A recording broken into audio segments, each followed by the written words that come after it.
El consultorio jurídico les da un cordial saludo y los invita a participar en este video chat sobre los avances jurisprudenciales en sexualidad diversa. Abordaremos los temas de matrimonio, adopción y seguridad social. Antes de continuar, agradecemos al Centro Multimedial por brindar este espacio y al Grupo de Sexualidad Diversa por venir trabajando en este proyecto. Nos acompañan los estudiantes Luisa Machado y Julián Machado, estudiantes del consultorio jurídico, y la profesora Catalina Cardoso y su moderador, quien le habla, Antonio López. Los temas los abordaremos de la siguiente manera. Primero hablaremos de la seguridad social, luego continuaremos con el matrimonio y terminaremos con la adopción. Ahora,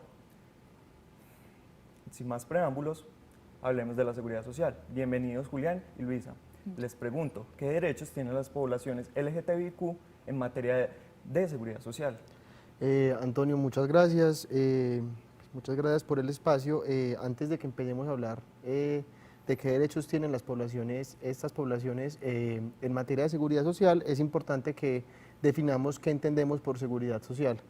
Empezar por aclarar que la seguridad social en Colombia está consignada en la Ley 100 del 1993 con una posterior modificación en la Ley 797 del 2003.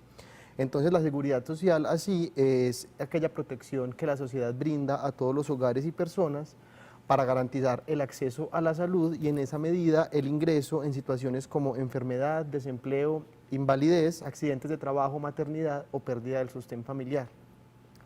De esta seguridad, ese sistema de seguridad social se desprenden una serie de derechos que se encuentran en dos esferas. Una primera esfera a nivel personal y otra segunda esfera a nivel de beneficiario de mi pareja que a su vez está afiliada al sistema de seguridad social. En la primera esfera a nivel personal, digamos que no se ha dado mucho esa discusión sobre quién puede acceder a estos derechos, ya que por el simple hecho de una persona ser cotizante al sistema de manera independiente o hacer parte de una empresa y cotizar por medio de la empresa, ya se hace acreedor a estos derechos. Así, la situación y la discusión sobre qué derechos tienen las personas de la comunidad LGTBIQ en materia de seguridad social se da en la esfera de beneficiarios como pues, de su pareja que es afiliado al sistema de seguridad social. La primera vez que se empezó a hablar de estos derechos de seguridad social y más específicamente de la pensión de sobrevivientes fue en el año 2006, un caso de una pareja del mismo sexo, uno de ellos fallece, el sobreviviente pide la pensión de sobrevivientes, como bien dice, y en sentencia, si bien en la sentencia se le niega el derecho a recibir esta pensión a esta persona, un magistrado sienta las bases para el posterior reconocimiento de estos derechos, alegando que se cumplen todas las situaciones de hecho que reclama la pensión de sobrevivientes, que es que haya una convivencia estable y exclusiva, que esta convivencia se perdure hasta el momento de la muerte de la pareja y que se cree un lazo afectivo y de solidaridad. Y entonces, basado en esto, se debe otorgar la pensión a estas personas. Entonces tenemos dos dimensiones, una principalmente en la personal y otra a nivel de beneficiario, pero entonces, ya que la discusión no se ha tratado casi en la personal, podrían decirnos en la parte de la dimensión de la esfera del beneficiario, ¿cómo es esto de la pensión de sobreviviente, mejor dicho? ¿Qué es la pensión de sobreviviente? Claro, Antonio, mira, la pensión de sobrevivientes es una prestación económica otorgada por el Sistema General de Seguridad en Pensiones que tiene como finalidad no afectar la supervivencia ni las condiciones de vida de aquellas personas que estaban a cargo de la persona que recibía la pensión. Esta solo es reconocida en Colombia a partir del año 2008. Entonces, si la pensión de supervivencia tiene como función mantener la supervivencia de la persona a la que se le afecta por el fallecimiento de su pareja, ¿quiénes pueden recibir esto como tal? Bueno, Antonio, la ley nos trae una lista de quiénes son las únicas personas que pueden llegar a ser beneficiarios de la pensión de sobrevivientes. Entonces, en un primer orden se encuentra el cónyuge o compañero o compañera permanente, en un segundo orden los hijos, en un tercer orden los padres y en un cuarto orden los hermanos en situación de discapacidad. Empezando por el cónyuge, compañero o compañera permanente, la pensión de sobreviviente se puede dar bajo dos supuestos: que se dé de manera vitalicia o que se dé de manera temporal. De manera vitalicia, entonces, se le da al cónyuge, compañero o compañero permanente que a la fecha de la muerte de su pareja tenga 30 o años más de edad, o que hayan tenido hijos en común. Hay un requisito que ha sido discutido por la ley, y es que si se requiere una convivencia mínima de 5 años. La ley dice que es solamente para cuando la persona que fallece es un pensionado, pero la Corte Suprema de Justicia ha desarrollado una teoría en la cual extiende este requisito también a cuando se muere un afiliado. Y se da de manera temporal cuando al momento del fallecimiento del causante de la pensión, su pareja tiene menos de 30 años y no tienen hijos. Pasando al segundo orden, que son los hijos, se le reconoce a los hijos biológicos, a los hijos adoptivos, y se ha venido discutiendo y han habido avances jurisprudenciales recientes sobre los hijos de crianza. Así, entonces, se le reconoce a los hijos menores de 18 años de manera automática, ya que se presume una dependencia económica de la persona que falleció. Se le reconoce a los hijos mayores de edad, siempre y cuando estos acrediten pues, una calidad de estudiante y en esa medida de dependencia, y se les reconocerá hasta que estas personas tengan como los conocimientos necesarios para llevar a cabo un arte o una profesión que les dé sustento. O sea, hasta que ya no dependan económicamente, pues a eso va encaminado como este requisito. Y se le reconocerá también a los hijos en situación de discapacidad cuando estos dependan a la fecha de la muerte del causante económicamente. En un tercer orden, entonces, se le reconoce a los padres del causante. Hay un requisito aquí también, es que los padres deben depender económicamente de la persona al momento de la muerte. Y en un cuarto orden, a falta de cónyuge, compañero o compañera permanente, hijos o padres con derecho a recibir la pensión, se le reconocerá a los hermanos en situación de discapacidad. Juli, ¿y qué pasaría entonces si se desconoce este derecho? Pues en un primer momento lo que debería hacer una persona cuando se le desconoce el derecho sería un derecho de petición ante la entidad que le negó el derecho, pues pidiendo que se le reconozca. Ya si se niega este derecho, pasaría entonces al ejercicio de una acción de tutela en la cual pues alegaría que se le está violando el derecho y pidiendo el reconocimiento. Les pregunto antes de continuar, frente a este tema, ¿consideran otros casos relevantes que podamos mencionar? Antonio, sí, mira, pues después de que en el 2008 se les reconoce a ellos el derecho a acceder a la pensión de sobrevivientes, han salido otras sentencias que han sido como importantes como para el desarrollo de este tema.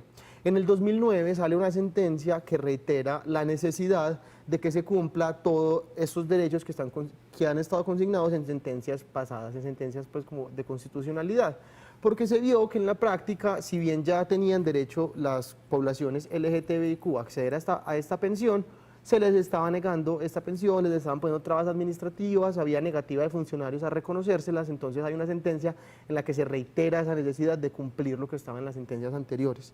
Más adelante, en el 2010, sale otra sentencia que también se pronuncia frente a los requisitos y dice y reitera pues la Corte que los requisitos que se le exigen a las parejas heterosexuales deben ser exactamente los mismos que se le exigen a las parejas homosexuales.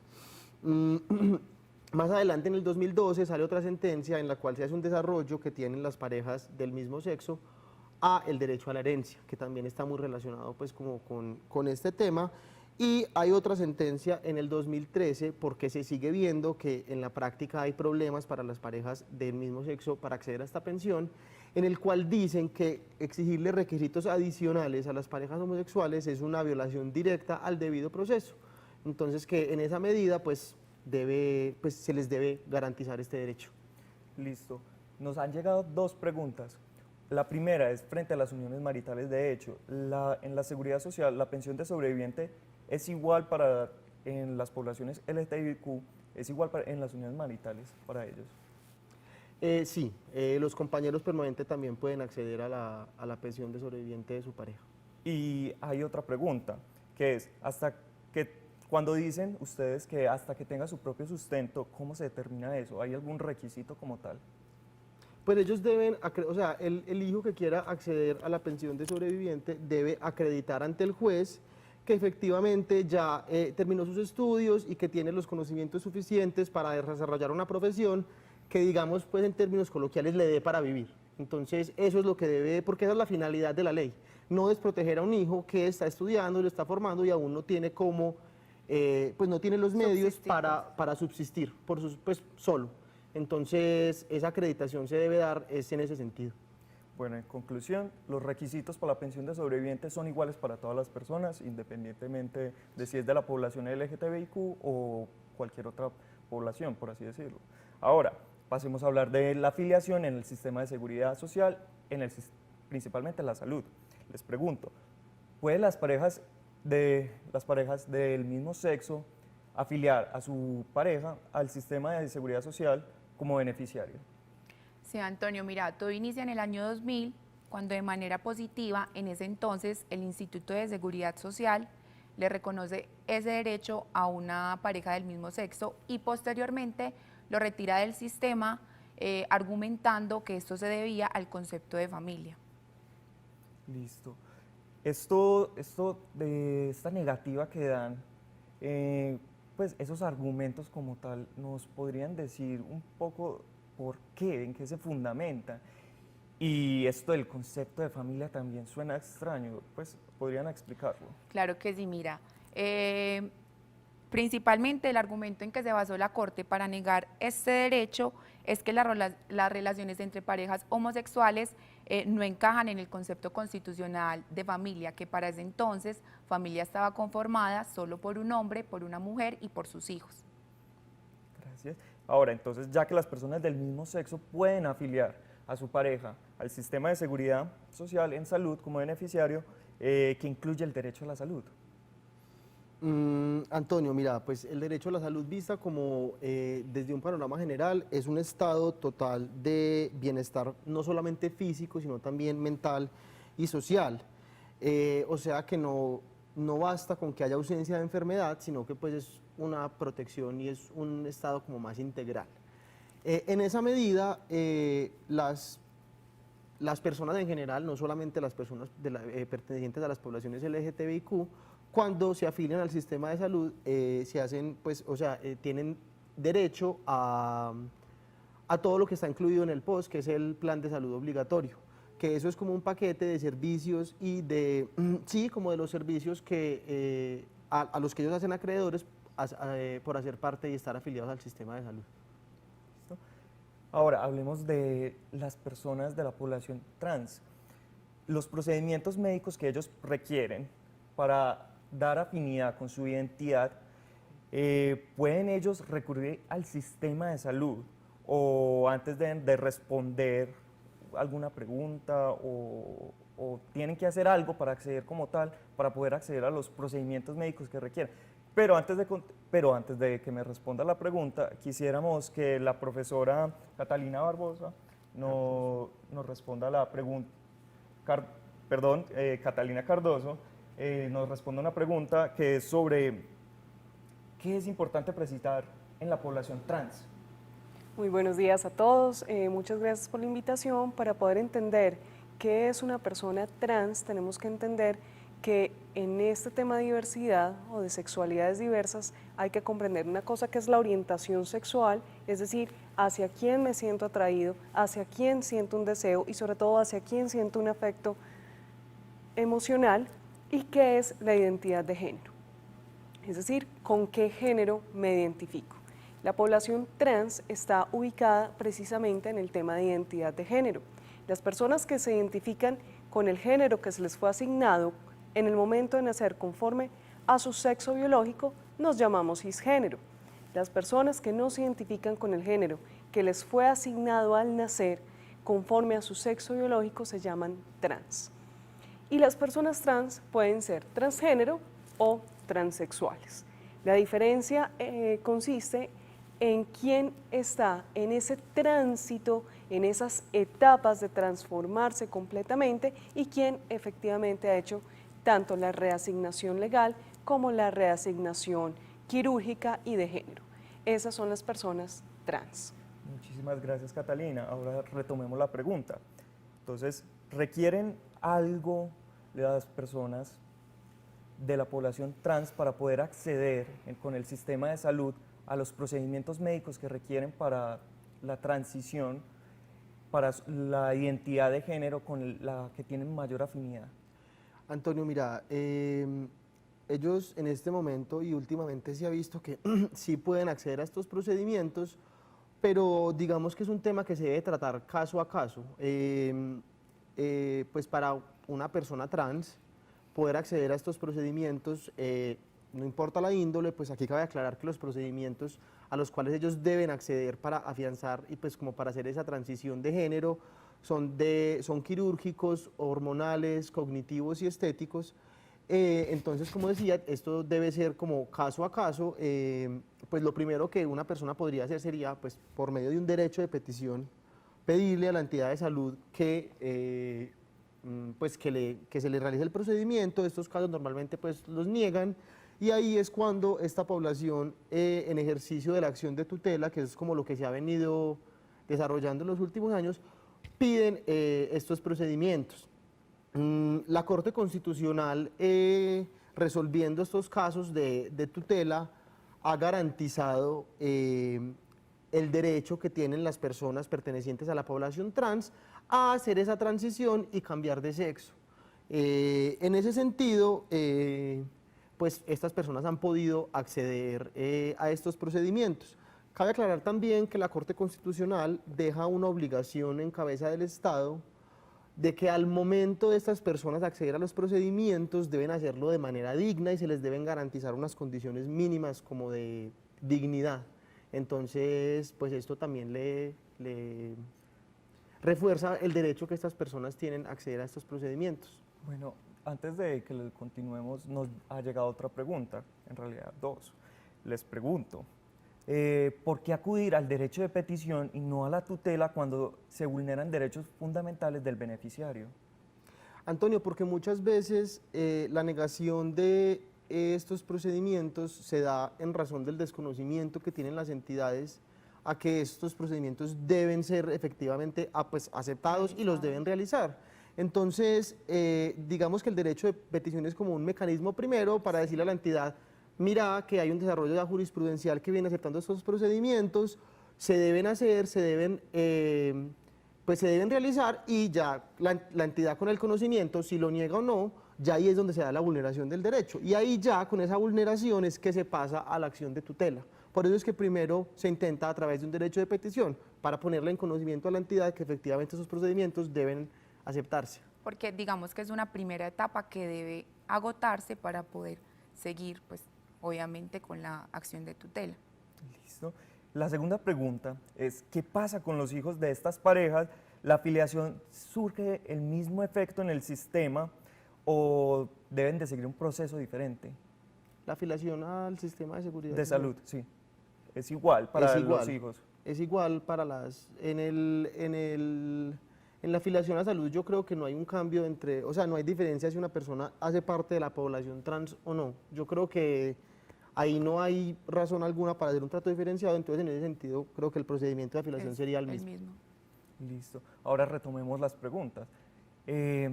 Cuando hablamos de que ustedes nos respondieron que sí se puede acceder con el sistema de salud a los procedimientos que se requieren para pues, todo el proceso de transición, así que les pregunto, ¿cómo es esto en la práctica?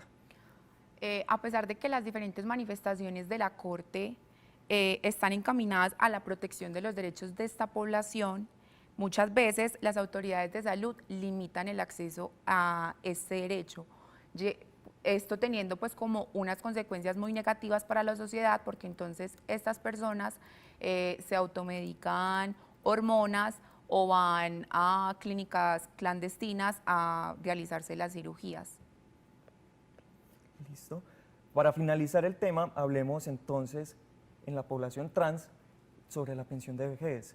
¿Ellos se pueden pensionar con la edad, con el género con el que se identifica o es diferente? Antonio, mira, en el 2015 salió un decreto, el 1227, en el cual se le reconoce a todas las personas, pues, pero es de importancia para la población trans, el derecho a cambiar la información del género que está consignada en el registro civil, o sea, poder cambiar en el registro civil el género pues, que se me fue asignado.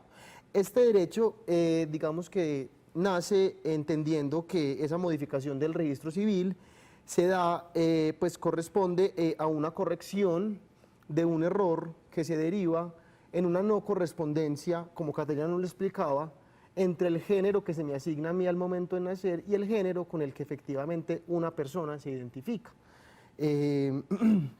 Este cambio entonces que se realiza en el registro civil se entiende extendido a todas las disposiciones legales que hacen un trato diferenciado en razón del sexo, del género, qué pena, en razón del género. En ese sentido, exigirle a una persona que se identifica como una mujer los requisitos que se le pone a un hombre para acceder a la pensión de vejez es una violación directa al derecho que tienen las personas a autodeterminarse y a desarrollar una identidad propia. Entonces, en ese sentido, se les debe exigir los requisitos del género con el cual ellos se identifican. Muchas gracias, Julián. Y Luisa, pasemos al segundo tema, el matrimonio. Comencemos con una pregunta difícil, les pregunto, ¿las parejas del mismo sexo pueden contraer matrimonio? Antonio, sí pueden, pero digamos que antes de llegar a ese sí fue necesario pasar por varias etapas. La primera etapa, que fue antes de 1991, estas personas pertenecientes a esta población eran señaladas como delincuentes o como enfermos. Una segunda etapa, que va de 1991 al año 2007, se empezaron a reconocer entonces unos derechos individuales a dichas poblaciones, garantizándoles su libre desarrollo de la personalidad, su dignidad humana y la igualdad. Esto es importante porque estos tres derechos son considerados los pilares fundamentales para el reconocimiento de los mismos. Ya una tercera etapa, que inicia en el año 2007 y va hasta el día de hoy, es reconocida como la etapa del otorgamiento de derechos económicos de la familia. Esta etapa inicia con una sentencia muy importante, que es la sentencia Hito C-075 del 2007, que permite que las parejas del mismo sexo puedan conformar uniones maritales de hecho, es decir, ser compañeros permanentes y en consecuencia tener unos beneficios y unos deberes respecto a dicha unión. Después de este importante logro, entonces la Corte empieza a preguntarse si estas parejas tenían derecho a la herencia o a la porción conyugal. La porción conyugal es el beneficio económico que le corresponde a una pareja una vez la otra fallezca. Y ya es en el año 2011 y en el año 2012 cuando respectivamente se le reconoce estos derechos a las parejas del mismo sexo. Bueno, creo que después de lo anterior, muchos deben de estarse preguntando cómo o qué deben de hacer para casarse, así que nos podrían explicar un poco el procedimiento, los requisitos y ante quién deben de ir para poder celebrar el matrimonio. Antonio, sí, antes de responder esa pregunta, quisiera hacer una precisión frente a lo que acaba de decir Luisa, y es que cuando ella habla de que se reconocen como familia en esta sentencia tan importante, la C-577 del 2011, son tan familia las parejas homosexuales que uno de los efectos de esta ley es que estas familias queden protegidos bajo la ley de violencia intrafamiliar. Entonces es una sentencia muy importante, pues porque les da todos estos derechos como familia a las familias conformadas por parejas homosexuales. Ahora, para responderte la pregunta de acerca de ante quién, qué requisitos y qué procedimiento tienen para casarse, te cuento entonces que las poblaciones LGTBIQ pueden casarse ante dos instancias, ante un notario o ante un juez civil municipal. Los requisitos también basados en esta sentencia 577 del 2011 son los mismos porque la Corte ha entendido que las parejas homosexuales tienen las mismas necesidades de protección que las heterosexuales y en esa medida no hay razón o justificación alguna para hacer un trato diferenciado entre las dos parejas. Ahora entonces con los requisitos, entonces lo primero, los requisitos pues que se les exigen a todas las parejas para casarse es primero una solicitud verbal o escrita ante el juez en la cual se exprese esa voluntad de contraer matrimonio y se consignen los datos como generales pues, de los contrayentes pues, y otras formalidades que se requieren. Después de eso, entonces la solicitud se presenta ante el notario o ante el juzgado, ante el juez, y ya entonces el juez pues, podrá admitirla, inadmitirla o rechazarla, pero ya esto hace parte del procedimiento.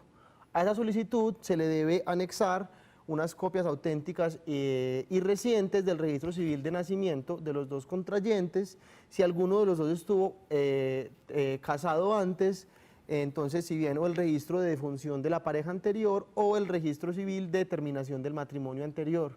Y si uno de los dos contrayentes, y si hay un menor en el involucrado pues como con la pareja o en la familia, un inventario de los bienes. Los solicitantes también entonces deben manifestar que no tienen impedimentos legales para contraer matrimonio y si uno de los dos es menor de edad, debe haber entonces una autorización escrita por parte pues, de los padres. Ahora, pues el procedimiento tiene, digamos que muchas especificidades, pero como decía ahorita, se presenta la solicitud ante juez o notario, estos pueden admitirla o inadmitirla, se lleva a cabo todo el proceso, de lo cual al final sale, pues hay un acta que se eleva a escritura pública y esa escritura pública se registra, finalizando así entonces el matrimonio. Muy bien.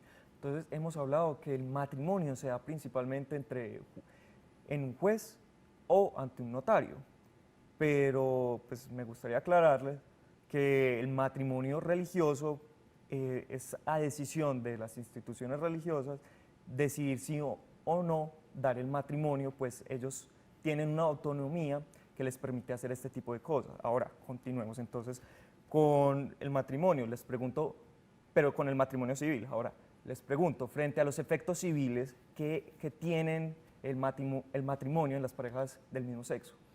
En este punto cabe aclarar que tiene los mismos efectos civiles que un matrimonio entre parejas heterosexuales. Entonces hay unos efectos patrimoniales y unos efectos personales. Los efectos personales es la fidelidad, el respeto, la cohabitación, el socorro y la ayuda mutua. Y los efectos patrimoniales, entonces se da la formación de una sociedad conyugal que en palabras breves es una ficción legal mediante la cual todos los bienes y obligaciones que adquiere la pareja durante el matrimonio se reparte en partes iguales entre ellos. Tiene también unos efectos en el régimen sucesoral que, como lo había mencionado, pues se le reconoce ya al cónyuge la herencia o la porción conyugal. En este punto pues me gustaría otra vez decir que la porción conyugal es ese beneficio económico que le corresponde a la pareja que sobrevive una vez la otra fallezca. Y por lo último, también hay una obligación alimentaria, que es un deber jurídico que se le impone a una persona para garantizar la supervivencia de otra.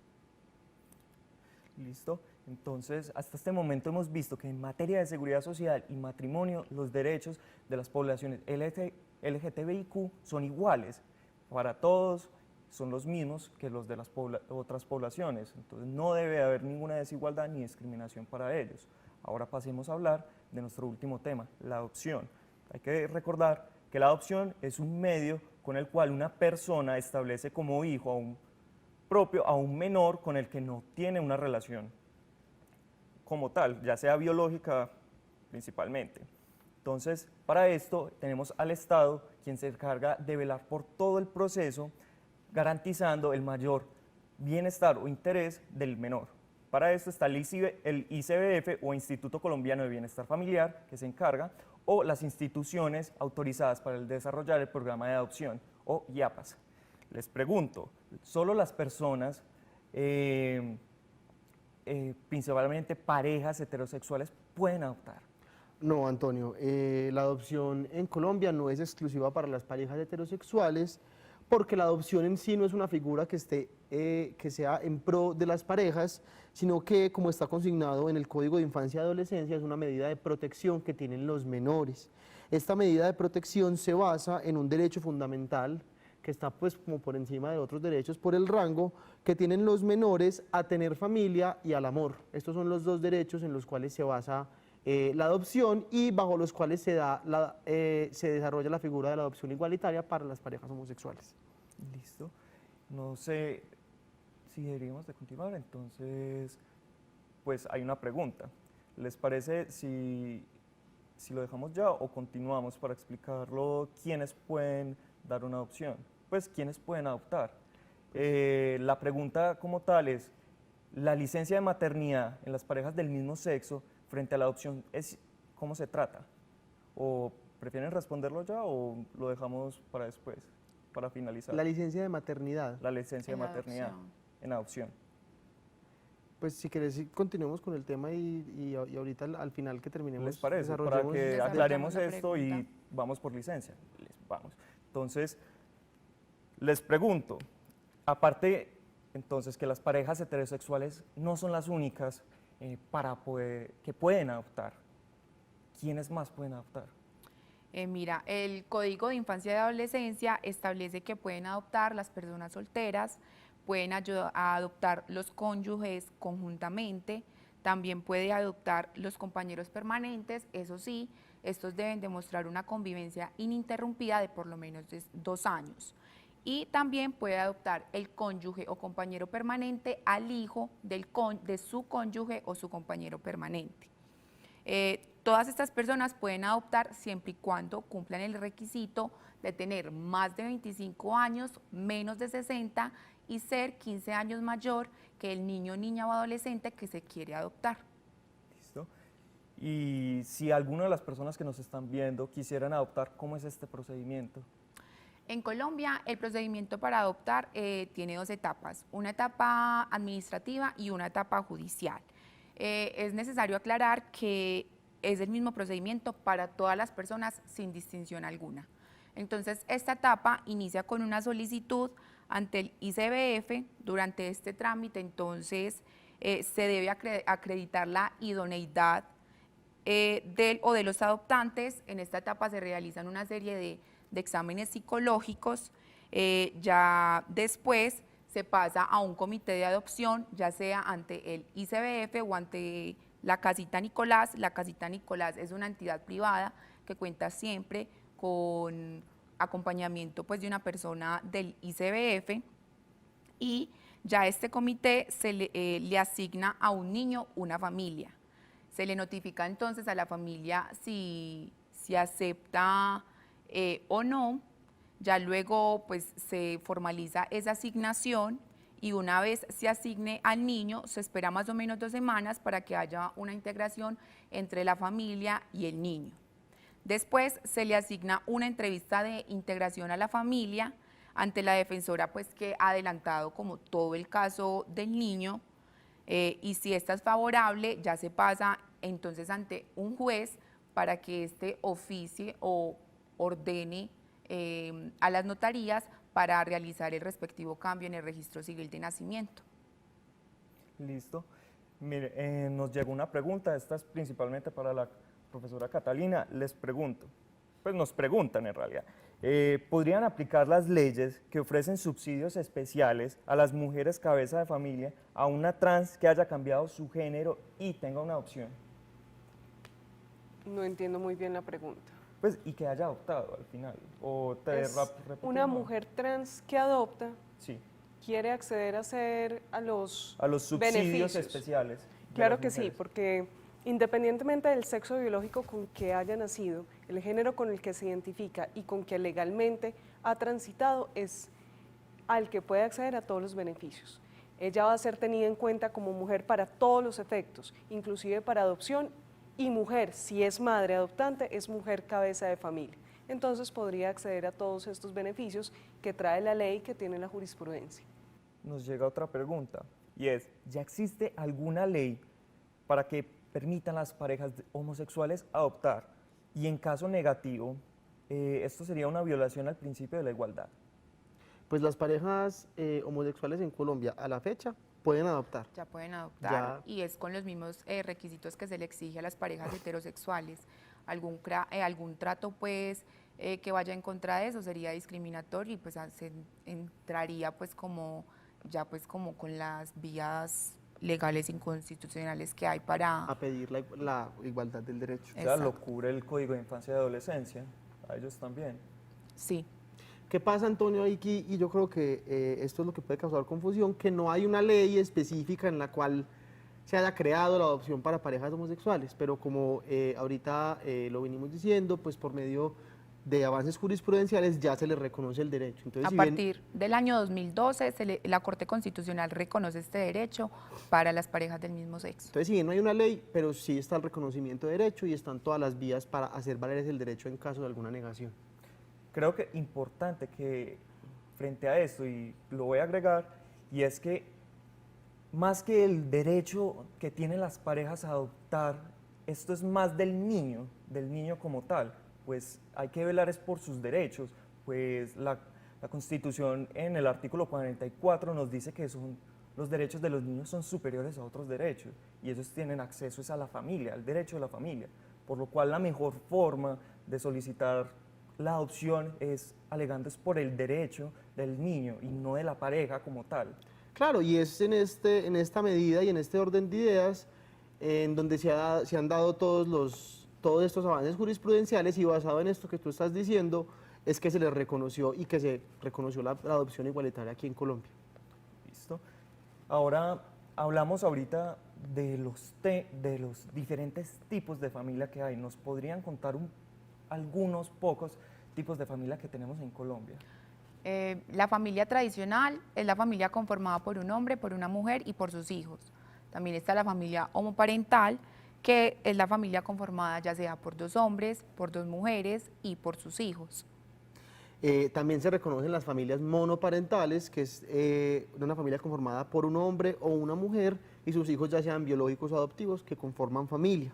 También están las familias reconstituidas o ensambladas, que es, por ejemplo, la unión entre un hombre y una mujer o dos hombres o dos mujeres, cada uno con sus hijos biológicos o adoptivos, y pues se juntan y conforman una familia. Disculpa, y aquí en estas familias es que se da la figura, por ejemplo, del hermanastro. Está también la familia adoptiva, que es la decisión de una pareja o de una persona sola en adoptar a un menor y conformar familia, y también se reconocen las familias de acogida, que son familias de carácter temporal, y es cuando una familia acoge a una persona mientras esta persona consigue, digamos que un hogar permanente. Entonces esto es otro tipo de familia que se reconoce. Entonces ya hemos mencionado que hay distintos tipos de familia. Entonces les pregunto frente a la adopción, y para que quede claro, ¿se requiere en adopción estar casado? Bueno, como vimos antes, no se exige como requisito estar casado con la pareja o estar casado para adoptar. Basta para el adoptante, ya sea, ya sea soltero, casado o en unión libre, ser mayor de 25 años y menor de 60 y ser mayor por lo menos 15 años que el niño, el niña o adolescente que se quiere adoptar. Lo que sí es un requisito es que para los compañeros permanentes, estos deben demostrar una convivencia ininterrumpida de por lo menos 2 años. Y en el caso de las poblaciones LGTBI, como lo mencionaba antes, a partir del año 2012, la Corte Constitucional dice que la sexualidad y el género no es un criterio exigible para determinar si una persona puede adoptar o no, ya que la Corte sostiene que el derecho a adoptar es igual para todas las personas sin discriminación alguna. ¿Listo? Tenemos dos preguntas más. En caso de que una pareja se le niegue a adoptar a un niño, ¿existe algún tipo de segunda instancia o un mecanismo con el cual puedan luchar para obtener la adopción? Pues Antonio, como hay una violación de un derecho fundamental, entonces digamos pues que un mecanismo que está sería la tutela, porque pues la tutela está para cualquier violación de algún derecho, entonces eso sería un mecanismo por medio del cual pues ellos pueden reclamar. Y esta pregunta muy oportuna porque ahorita pues más adelante queríamos explicar varios casos en los cuales la Corte se ha pronunciado sobre la adopción de parejas homosexuales, y estos casos han sido en respuesta a tutelas como estas, en las cuales están pidiendo el reconocimiento a la adopción debido a una negación, a una previa negación. Listo. Nuestra segunda pregunta es, ¿por qué únicamente ha sido tratado o estudiado este tema en la jurisprudencia? ¿Qué leyes tenemos para que traten estos temas? Pues como ahorita expresamos, si bien no hay una ley específica que regule la adopción igualitaria, sí hay leyes como por ejemplo el Código de Infancia y Adolescencia, en el cual, como ahorita decíamos, se consagra ese derecho del niño a tener familia y al amor, y basados en ese derecho es que se ha hecho ese reconocimiento jurisprudencial de la adopción igualitaria. Entonces, si bien no hay ley, se ha legislado y se ha regulado el tema por otros medios, y estos han sido, digamos que, suficientes en principio para que se den estos derechos. O sea, la jurisprudencia lo que ha hecho Que se reconozcan. O sea, tenemos las mismas leyes para todos y con la jurisprudencia se ha equiparado esto, pues se ha mantenido la igualdad Sí, como tal. Exactamente. Exactamente. Ahora, para finalizar, quisiera preguntarles si nos podrían dar algunos ejemplos de adopción que se haya dado en Colombia. Claro que sí, y eso es de lo que ahorita quería hablar. Digamos que hubo un primer caso, que fue un caso que se presentó en el año 2012. Un periodista de origen estadounidense, Chandler Burr,